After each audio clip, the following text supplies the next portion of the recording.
안녕하세요. 얼마 전 다시 화려한 싱글이 된 30대 여성입니다. 다 끝난 마당이지만 문득문득 화가 끌어올라서 하소연을 하러 왔어요. 요즘에 아무리 물가가 올랐고 사람들이 돈 귀한 줄 모른다지만 막말로 제가 맨몸으로 시집 온 것도 아닌데 그런 말까지 들을 줄은 몰랐네요. 게다가 어머님은 그 팔리지도 않는 하다못해 새도 안 들어오는 집 한 채 가지고 어찌나 유세를 떠시던지. 막말로 집이 팔려야 돈이지 그거 깔고 앉아 있으면 쌀이 나오나요, 떡이 나오나요. 그리고 남편도 그 정도로 셈이 어두운 사람인 줄은 몰랐는데 여러 가지로 실망스럽더라니까요. 남편하고는 대학교를 다닐 때부터 알고 지냈지만 본격적으로 연애를 시작한 건 남편 나이 33, 제 나이 31일 때였어요. 언젠가 남편이 우연히 제 연락처를 알게 되었다며 잘 지냈냐, 그동안 어떻게 지냈냐 하며 연락을 해온 게 계기가 되어 이후로 이따금씩 만나 밥도 먹고 차도 마시고 그렇게 지내다 서로 정이라도 든 것인지 누가 먼저 사귀자는 말은 없었음에도 불구하고 그 이듬해 연인 사이가 되어 있었죠. 그리고 이후로 진지한 만남을 이어갔는데 그러는 사이 어느 다른 연인들과 달리 저희는 작은 말다툼조차 한번 해본 적이 없습니다. 그래서 당장에 결혼해야겠다는 생각은 없었지만 그래도 결혼을 하게 된다면 꼭 이 사람이랑 해야겠다 싶었을 정도였네요. 아무튼 그러다 남편 쪽 집안어른들께서 결혼 생각이 있으면 하루라도 빨리 식을 올려라. 할머님이 돌아가시기 전에 손자 장가가는 모습을 보신다면 얼마나 좋아하시겠냐 뭐 그런 말씀을 하셨고 저희도 딱히 결혼을 당장 하지 말아야 할 이유 같은 건 없었기에 자의반타의반으로 부부의 연을 맺기로 하였죠. 결혼 당시 남편은 모아둔 돈이 많이 없었어요. 졸업 이후로 행정고시니 뭐니 이런저런 시험 준비로 6년이란 세월을 흘려보냈고 이후로 중견기업에 들어가긴 했지만 남들보다 조금 늦은 시작이었기에 돈을 모을 새가 없었다대요. 그나마 한 2천 정도 모였을 땐 출퇴근의 고충을 이유로 자동차를 샀고요. 그러니 엄밀히 따져보면 모아둔 돈은커녕 오히려 학자금 대출에 차할부까지 빚만 지고 있는 상황이었습니다. 반면에 저는 아주 이름난 대기업은 아니었어도 교수님 추천으로 내실 튼튼한 중소기업에 입사했고 이후로 10년 가까운 직장생활 동안 1억 3천 정도의 현금을 모아둔 상황이었어요. 제 명의로 된 차도 한 대 있었고요. 그래서 결혼 이야기가 나왔을 당시 남편은 시부모님께 손을 벌려야만 했지만 저는 그럴 필요가 없었죠. 그런데 이런 상황이 저는 지금도 이해가 잘 되지 않습니다만 남편이나 어머님에게는 불편했던 모양이에요.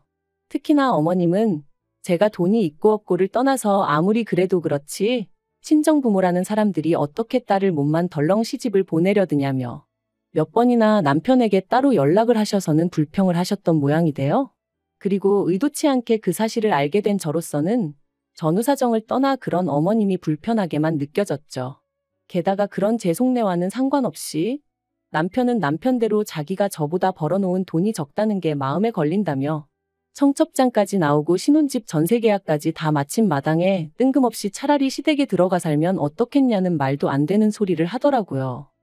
시부모님은 2층으로 된 단독주택에서 거주하고 계셨고 그중 2층은 원래 세를 줄 생각이셨다고 했어요. 하지만 어째서인지 집 보러 오는 개미 새끼 한 마리가 없다며 그냥 그대로 비워두고 계신 상황이셨죠. 그리고 남편은 우리가 그 2층에 들어가 살면 안 되냐고 저를 설득하려 들었습니다. 생판 남의 집 전세살이 하는 것보단 그래도 시부모님 집이 편하지 않겠냐면서요. 하지만 제 입장에선 그래도 이제 막 결혼했고 신혼인데 죽이 되든 밥이 되든 남편이랑 둘이서 지내고 싶었지. 시부모님하고는 도저히 같이 못 살겠더라고요. 게다가 당시야 시할머님은 큰아버님 댁에 계시긴 했지만 사람 일이 언제 어떻게 될지 모르는 일이잖아요. 제가 너무 많이 생각을 한 건지는 모르겠지만 까딱하다가 시할머님까지 같이 살게라도 되면 그걸 제 스스로 감당할 수 있을까 싶고 그래서 남편더러 싫다고 몇 번을 물어도 내 마음은 안 바뀐다 했어요. 반지하에 살아도 우리 둘이 살고 싶다고요. 그랬더니 남편도 알겠다고 했고 그래서 그렇게 그 얘기는 끝났다고 생각했죠. 하지만 문제는 생각지 못한 곳에서 다시 불거졌습니다. 저희가 바로 층간소음에 시달리게 된 거죠. 저희가 이사를 오던 당시만 하더라도 윗집엔 노부부만이 살고 있다고 했는데 어찌 된 일인지 언젠가부터 새벽까지 누군가 쿵쿵쿵쿵 뛰어다니는 소리가 들리는 거예요. 저나 남편이나 회사까지는 1시간은 좋게 걸리다 보니 아침에 못해도 6시 반에는 일어나야 하는데 새벽마다 들려오는 소음 때문에 제대로 잠을 이룰 수가 없었습니다. 그리고 결국 견디다 못한 저희가 먼저 과일에 슬리퍼까지 사들고 윗집에 인사를 갔는데 오히려 저희한테 하소연을 하더라고요. 그리고 알게 된 게 저희 윗집은 또 그 윗집이랑 층간소음으로 갈등을 겪고 있었던 거죠. 제가 지금 층간소음 이야기를 하자는 건 아니지만요. 하다 보면 한도 끝도 없을 것 같고요. 아무튼 상황이 그렇다 보니 신혼집에 들어온 지 3달 만에 이렇게 살다간 정말 내가 미쳐버릴지도 모르겠다는 생각이 들었어요. 그래서 남편에게 도저히 안 되겠다고 이사 가자 하니까 남편이 다시 한번 시댁 이야기를 꺼내더라고요. 아닌 게 아니라 지금 이 집도 구할 때 발품 손품 눈품을 몇 주나 팔아 가까스로 찾아냈던 건데 지금 당장 어디로 갈 수 있겠냐면서 말이죠. 게다가 어머님도 제가 무슨 걱정을 하는지 잘 안다 하시며 하지만 네가 걱정하는 일들은 하나도 없을 거라고 몇 번이나 말씀해 주시대요. 1층과 2층 살림은 확실히 분리해 줄 것이고 당신도 한때 시집살이를 호되게 겪어봤기에 당신은 결코 그런 시어머니가 되지 않을 거라면서요. 그래서 결국 멀쩡한 전셋집을 새로 구할 때까지만이라는 조건 아래 시댁에 들어가서 지내기로 했네요. 하지만 시부모님과 한 집에서 산다는 건 아무리 신경을 쓰지 않으려고 해도 쉬운 일이 아니었어요. 일단 저는 아침 식사를 안 해요. 어려서부터 안 먹어버릇했더니 언젠가부턴 먹으려고 해도 속에서 안 받더라고요. 그런데 어머님께서는 새벽 4시에 일어나 그때부터 아침 식사를 준비하기 시작하셨습니다. 아버님이 그때그때 갓 지은 밥이 아니면 식사를 안 하신다며 당신은 평생 그렇게 해오셨다나요. 그런데 이런 이야기를 들을 때도 솔직히 신경은 쓰였지만 그래도 걱정까지는 안 했어요. 왜냐하면 어머님이 해주신 약속이 있었으니까요. 그런데 이사 온 지 열흘째 되던 날이었습니다. 잘 자고 있는 저를 남편이 흔들어 깨우더니 할 말이 있다대요. 그래서 옆에 있던 핸드폰을 확인하니 새벽 4시 20분이었고요. 황당하고 좀 짜증도 나고 그래서 빨리 얘기하라니까 자기가 웬만하면 말 안 하려고 했는데 언제까지 어머님 혼자서 저러시는 거 보고만 있을 거냐는 거예요. 아무리 위아래 살림 따로 하기로 했다지만 그래도 좀 제가 먼저 나서서 어머님 아침 차리시는 거 도와드리고 그러면 좋지 않겠냐면서 말이죠. 그리고 자기가 고민 끝에 전하는 말이라면서 어머님도 꽤나 서운해 하신다는 겁니다. 어머님이 너무 격이 없이 저를 대해주셔서 제가 어머님을 만만하게 보는 건 아닌가 걱정하고 계시다면서 말이죠. 자다가 뺨이라도 맞은 것 마냥 황당하고 어이가 없었어요. 정작 아들이자 매일같이 아침 얻어먹고 출근하는 자기도 쿨쿨 잘만 쳐자면서 왜 나더러 꼭 두새벽부터 일어나서 어머님을 도우라는 건지. 그래서 제가 남편더러 그렇게 어머님이 안쓰러우면 직접 가서 도와드리지 그러냐니까 저더러 자기 말뜻을 이해를 못한다며 버럭 짜증을 내더라고요. 모든 시어머니들은 며느리랑 같이 아침을 차리는 그런 로망이 있다나 어쩐다나요? 그리고 남편 입장에서도 그런 모습을 보면 너무 기분이 좋을 것 같다면서요. 이건 뭐 말 같아야 상대를 해주던지 말던지 싶대요. 그래서 시어머니나 남편들은 그럴지 몰라도 며느리들한테는 그런 로망은 없다 했습니다. 그러니까 이번엔 자기 체면이 어떻고 그러는데 제가 남편더러 헛소리 할 거면 잠이나 자라며 그냥 다시 자버렸네요. 그리고 이후로도 이와 비슷한 일들이 몇 번이나 있었어요. 어머님 아버님은 아무 말씀도 안 하시는데 남편이 먼저 나서서는 저한테 가서 이것 좀 도와드려라 저것 좀 해드려라. 자기는 퇴근하고 와서 침대에 누워 쉬면서 저더러는 내려가서 어머님 아버님 말동무를 해드려라. 안마 좀 해드려라. 그래서 제가 나도 피곤하고 쉬고 싶다. 나한테 이래라 저래라 하지 마라. 이런 왈가왈부가 몇 번 이어지다 보니 결국 아닌 게 아니라 연애 때도 안 하던 말다툼을 하게 되대요. 그리고 그럴 때마다 그래도 바로 아래층에 시부모님이 계셨던 만큼 나름대로 조심조심 다퉜는데 결국 하루는 어머님이 위층으로 쫓아 올라오셨어요. 그리고는 하시는 말씀이 갈데없다고 사정사정하길래 들어오라 해줬더니 위아래도 모르고 아주 멋대로라며 소리를 치시는 거예요. 게다가 저를 딱 지목하시면서 특히 너 우리가 지금 누구 때문에 새도 못 놓고 이러고 있는 줄 아냐 하시더니 그러면 최소한 눈치는 보고 살아야 할 거 아니냐면서. 그런데 제가 뭐 혼자 들어와서 살고 있던 것도 아니고 뿐만 아니라 어쨌든 월세 낸다는 생각으로 달달이 100만 원씩 드리고 있었거든요. 그러니 어찌나 억울하던지요. 하지만 그게 다가 아니었습니다.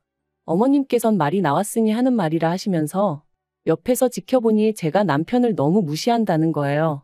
남편이 한마디 하면 져주는 법이 없다면서 말이죠. 그러면서 네가 무슨 자격으로 내 아들을 무시하니 그러는데. 황당하고 기가 차서 말도 안 나오더라고요. 그러자 어머님은 제가 할 말이 없어 말을 못한다고 생각하신 건지 아니면 작정이라도 하셨던 건지 처음부터 빈손으로 시집 오는 게 마음에 안 들었답니다. 그래놓고 이제 자기 아들까지 제 입맛대로 하려 든다면서 괘씸해 죽겠다는데 정말 어이가 없었죠. 그래서 제가 어머님한테 제가 왜 빈손으로 시집 왔냐 따졌습니다. 남편이야말로 모아놓은 돈 한 푼 없어서 어머님 아버님이 5천해 주신 거지만 저는 제가 모은 돈만 1억이 넘게 있었고 그 돈 없었으면 처음에 신혼집도 못 구했다. 저도 그간 억울했던 것들을 다 털어놓았죠. 그러니까 어머님 말씀이 어차피 어머님 아버님 당신들 다 죽고 나면 이 집은 남편 것이 될 테니 저희 남편이 집을 해온 거나 마찬가지라며 이 집이 얼마짜린 줄 아냐고 이 집값을 생각하면 제 돈 1억 어쩌고 그건 어디 비빌 것도 못 된다는데 어떻게 계산을 그런 식으로 하시나 싶은 게 너무 웃기더라고요. 막말로 그럼 저희 친정부모님도 언젠가 돌아가실 텐데 그럼 두 분 재산을 제가 다 들고 시집 온 게 되냔 말이죠. 그러면 이건 뭐 양가 재산 비교하자는 얘기밖에 안 되는데 그거야말로 해볼 필요도 없었어요. 저희 친정 사정이 월등히 나았으니까요. 그래서 어머님더러 말도 안 되는 억지 좀 쓰지 마시라 하니까 저더러 이제 말하는 싸가지가 있네 없네. 그리고는 당신은 시할머님께서 무슨 말을 하셔도 한번 따져본 적 없다고 그게 설령 잘못된 말일지라도 할머님 말씀이니 무조건 복종하셨다나요? 그런데 저는 당신하고는 아주 근본이 다르다며 더는 가만히 두고 보실 수가 없으시답니다. 그리고는 저더러 각오해라. 이 집에 들어와서 살게 된 걸 아주 뼛속까지 후회하게 해줄 거다 그러시는데 어떤 정신 나간 며느리가 어머님한테 그런 소리까지 듣고도 이 집에 있겠다고 하겠어요? 그래서 제가 어머님이 그렇게까지 말씀하시는데 무서워서 여기 있겠냐? 나가겠다 했습니다.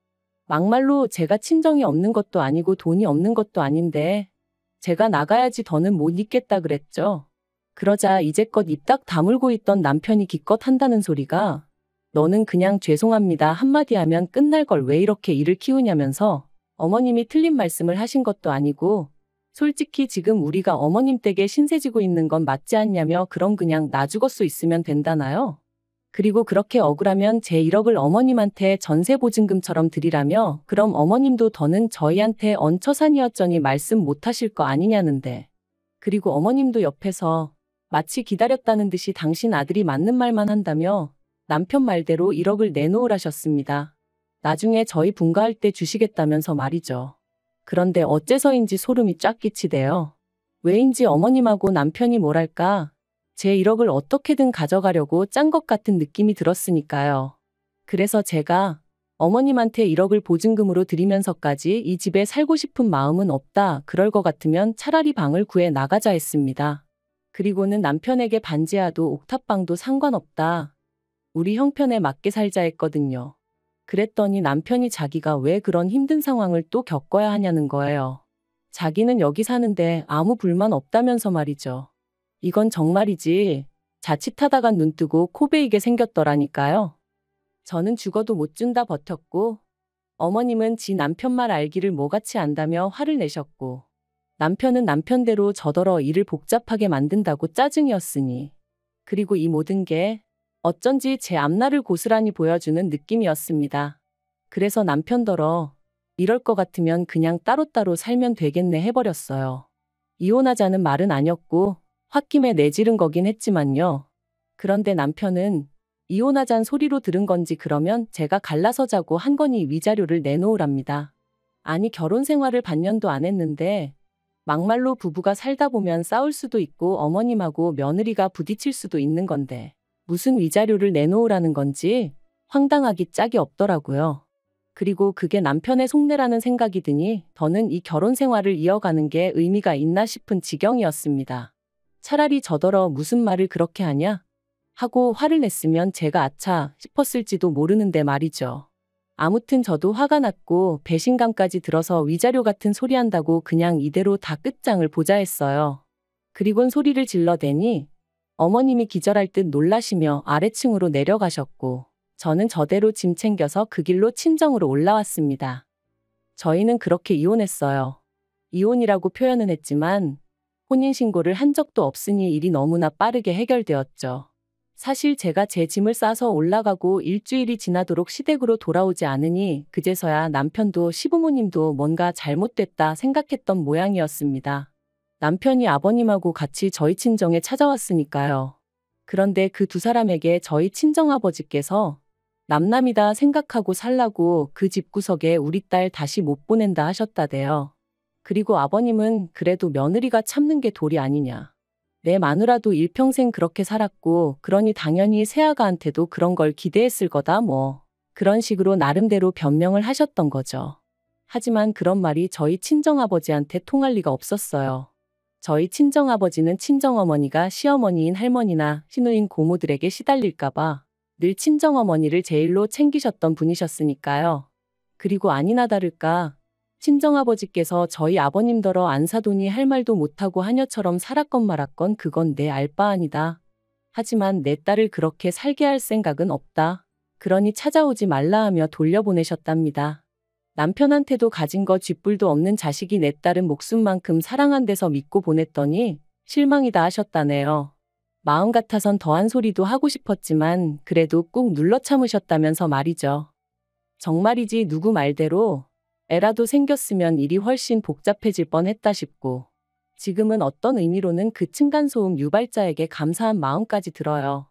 덕분에 그나마 일찍 남편도 그렇고 어머님의 본색을 알아차릴 수 있었으니까요. 아무튼 친정아버지는 물론이고 친정어머니까지 나서서 저더러 기죽지 마라 아니다 싶을 때 딱 돌아설 줄 아는 것도 용기고 대단한 거라며 저를 응원해 주신 덕분에 저는 지금 다시 예전처럼 제 인생을 즐기며 사랑하고 있습니다. 앞으로도 더 행복하게 잘 살게요.